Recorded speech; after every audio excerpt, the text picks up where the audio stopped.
Today, we're diving into the world of Roblox's Wagarashi clan, where mastering the strongest fighters is key to dominating battles, whether you're climbing the ranks or taking on elite challenges. But let's be real, not all clan members are created equal. Some are absolute must-haves, while others might hold you back. That's why we've built this ultimate Wagarashi clan tier list, to break down which units deserve your focus, which ones to grind for, and which to avoid. Whether you're building a PvP powerhouse or a raid-crushing team, this guide will help you optimize your squad and crush the competition. If you find this tier list helpful, don't forget to like, subscribe, and hit the bell so you never miss our Roblox guides. Let's get started.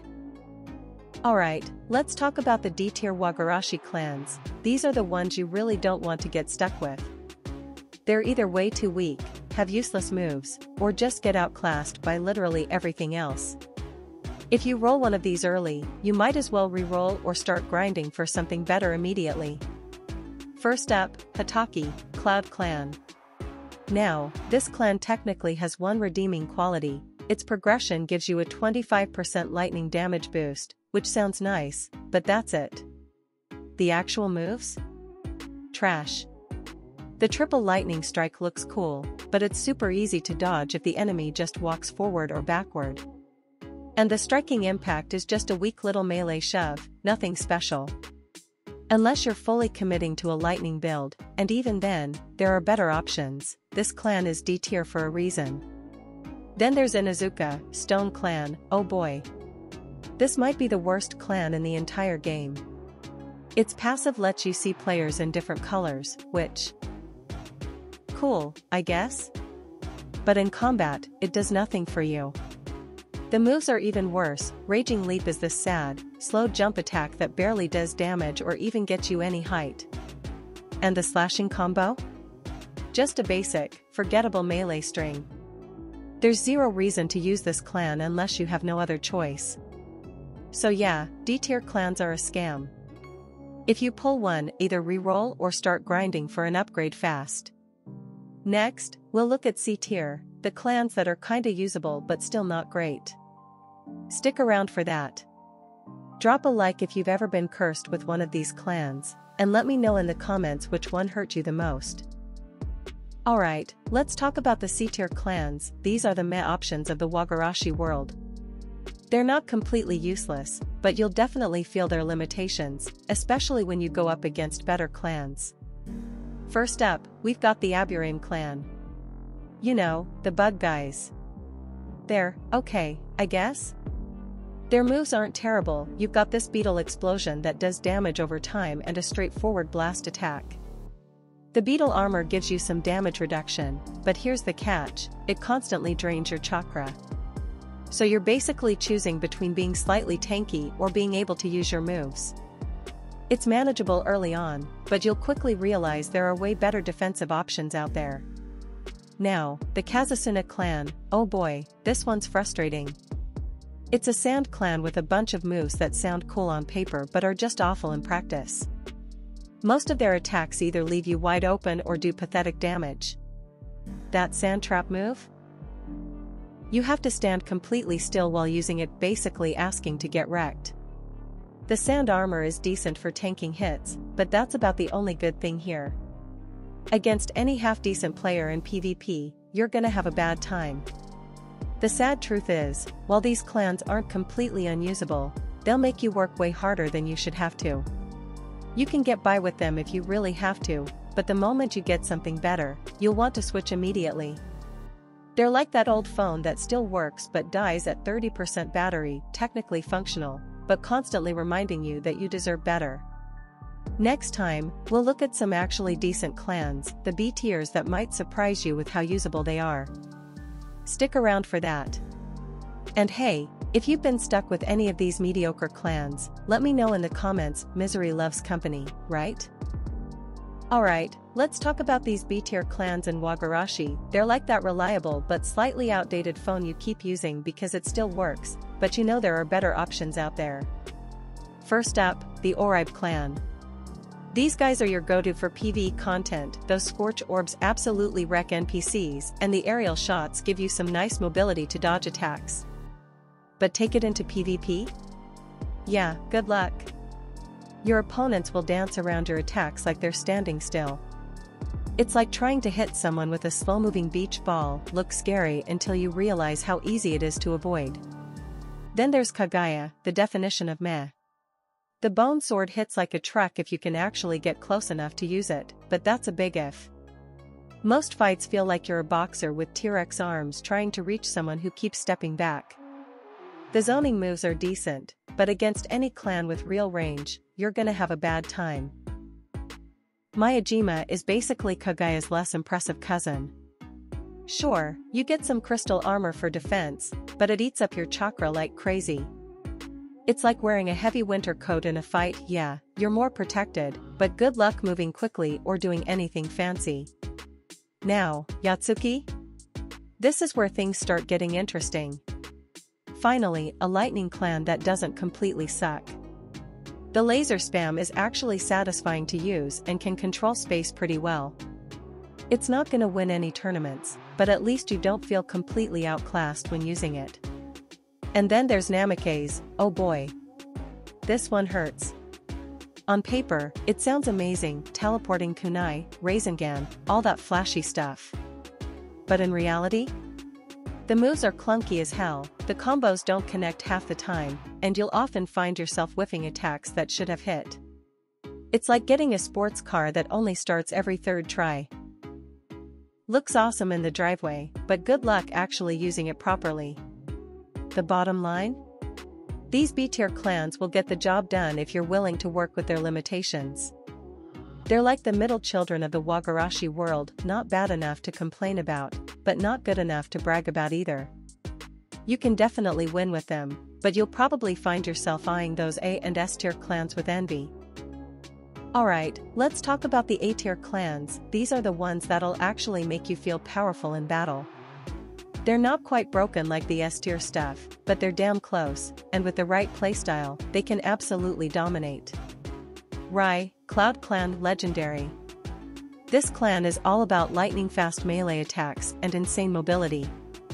The lightning cloak makes you zoom around the battlefield like you're on crack, giving you both speed and damage reduction.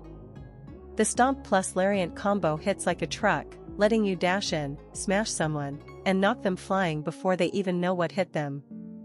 The only downside? Managing your chakra with the upgraded lightning cloak can be tricky, but if you play it right, you'll be untouchable. This is the kind of clan that makes people rage quit when you keep blitzing them before they can react.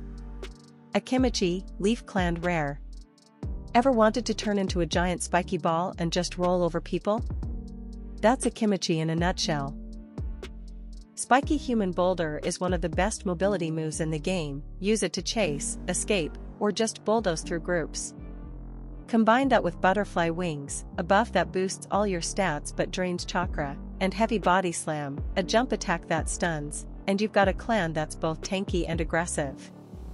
The only thing holding it back from S tier is that it's purely melee, so ranged clans can still poke you down if you're not careful. Iburi, Sand Clan Rare. This is basically discount Hozuki, but still really strong. The steam body makes you invulnerable for a few seconds, great for dodging big attacks, and all your moves disable enemy basic attacks and blocks, meaning once you get in, they can't even fight back. The problem? No ranged options. If you can't close the gap, you're kinda screwed. But if you do get in their face, they're gonna have a bad time. Hooky, Sand Clan Legendary. Hooky is all about wind manipulation, but here's the catch. You need to have the fan equipped for it to be good. If you do, though, you get huge tornado projectiles, a massive wind slash, and a 20% wind damage boost. The downside? Without wind jutsu, this clan falls off hard. But if you build around it, you can zone people out from across the map and then delete them up close with X-Spec, a fan-enhanced melee attack. Hoshigaki, Mist Clan Legendary. Shark Boy. This clan is S tier if you're near water, but otherwise, it's just really good. Water Pool lets you regen chakra and buffs your other moves, like summoning extra sharks with Seeking Sharks. Dive makes you invulnerable and fast in water, and Water Wave is a great knock-up tool. The catch? You need water to reach full potential. If you're fighting in a desert or don't have a teammate who can make water for you, you lose a lot of power. Akafura, Stone Clan Rare. This clan is all about explosions. Explosive palm, explosive clone, triple explosions, everything you do blows up in people's faces. It's got great mobility with double exploding palm and repulsive kick, letting you dash in, unload damage, and get out. The only reason it's not S-tier? The S-tier clans are just that broken. But if you like high-risk, high-reward playstyles, this is one of the best options. Kamizuru, Stone Clan Rare. The Bee Clan. This is all about zoning and slowing enemies with bees. You drop hive turrets, shoot homing hives, and spam bee barrage to keep people at a distance. The trick is prepping your attacks, you can't just rush in. But if you set up right, your opponent will be walking into a minefield of bees, constantly slowed and taking chip damage. Suzumura, Mist Clan Common. For a common clan, this one's surprisingly strong. Bubble Field lets you zone out entire areas, and Bubble Burst stunlocks people if they try to approach. It's especially deadly if you have a Hoshigaki teammate, since you can make water for them. The downside? Damage isn't insane, so you're more of a support/control pick than a pure carry. Final thoughts. These clans are strong enough to carry games, but they're not quite as brain-dead OP as the S-tier stuff. If you get one of these, you're in a great spot, just learn their strengths and play around their weaknesses. Next up, we'll talk about the S-tier clans, the ones that make you question why the devs even allowed them in the game.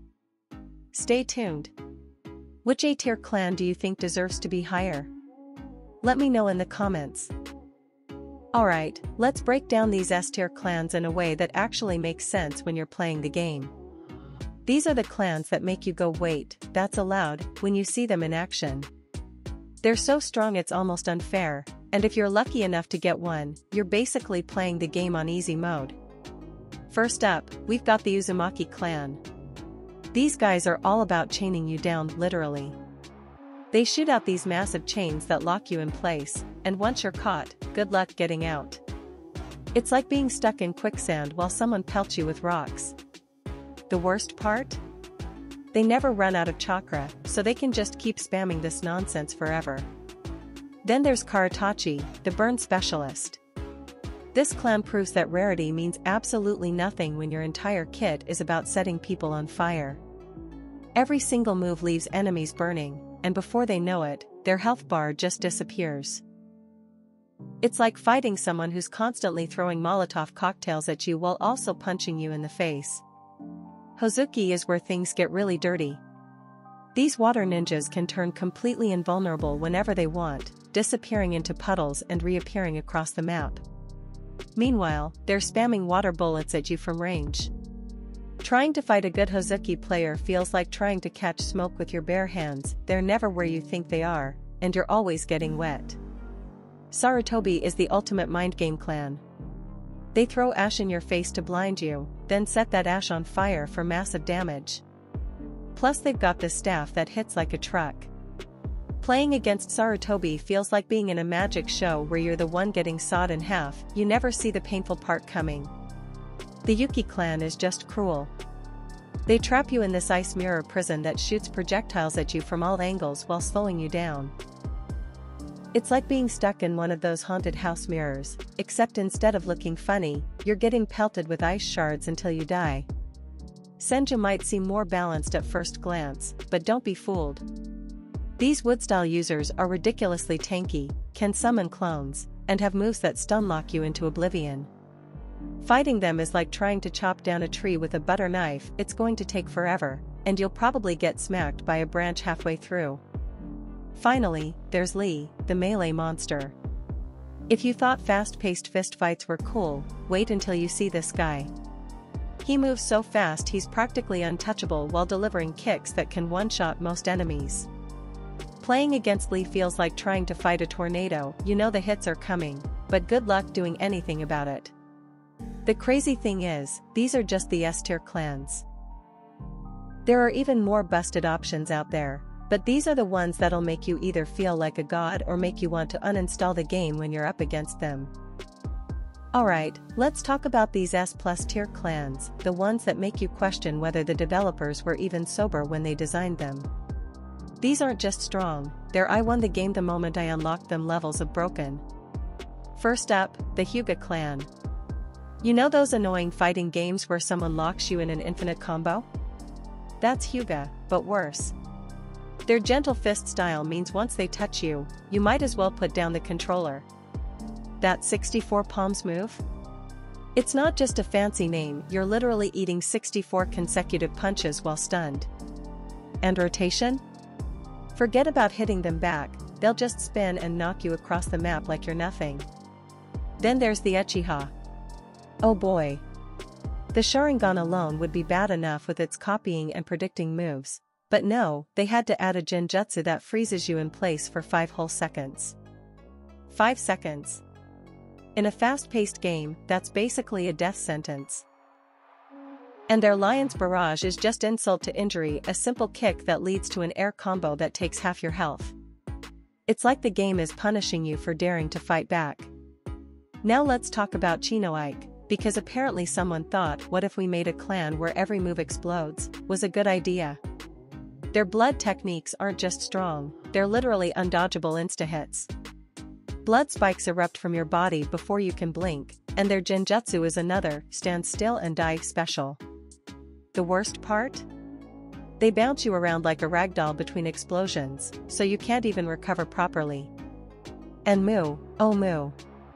This clan has only 4 moves, but each one is more disgusting than the last. They trap you in an atomic prison, because regular stuns weren't enough, then hit you with delayed explosions that you can't escape. Their particle pulse is basically a delete health bar button. It's like they took all the most frustrating mechanics and said yes, all of these on one character. The crazy thing is, these clans aren't just slightly better than others, they completely break the game. If you're not using one of these, you're basically playing with a handicap. And if you are using one? Well, congratulations, you've discovered the easy mode cheat code. Honestly, fighting against any of these feels like bringing a water pistol to a nuclear war. You might get lucky once in a while, but most of the time you're just waiting to see which ridiculous move they'll use to obliterate you next. It's the kind of unbalanced that makes you laugh at first, then cry when you realize this is actually how the game works.